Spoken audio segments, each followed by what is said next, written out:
This is where we dive into one of Excel's powerful, comprehensive function entire module inside Excel with every algebraic formula that you can possibly imagine to help you organize and analyze data.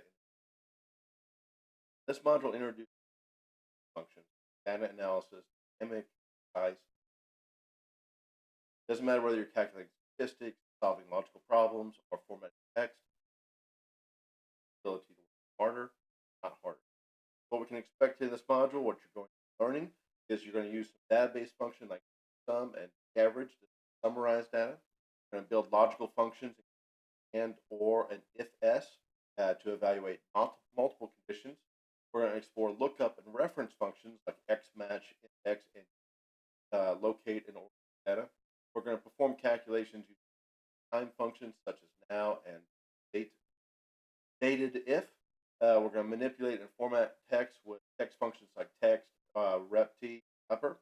We're going to apply financial functions like p, fv, or present value and future value for business scenarios. We're going to use some statistical and math functions like sum if s and standard deviation data analysis.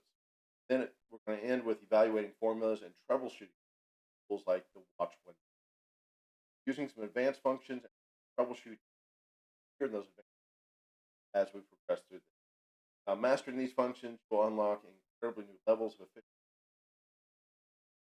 precision in workbooks above and beyond the average person. Amaze bosses, colleagues, and your coworkers. Get in, utilize the pivot tables, learn from the. You will be considered an Excel master by a billion population by learning.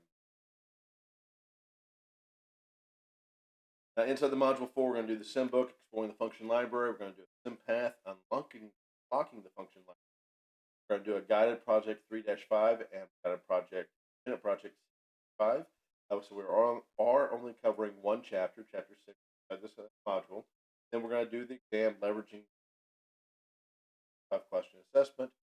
I'm pretty by now and know that it is comprehensive. This. So inside this module for success, make sure you practice your nesting functions, finding things like an if and an and or a VLOOKUP, text, solve those complex. Explore your function library. Take time, go around, click on things, move around it. Actually, test your formulas. Use the tools like evaluate formula and the watch window. Troubleshoot as we're nesting functions together and we're building up these advanced, longer functions and have errors appear in them, very specific. Them, watch window and the evaluate. Of course, if you need questions, I'm going to help you. Guys, if you have any problems, comments, or concerns, let me know. Otherwise, enjoy.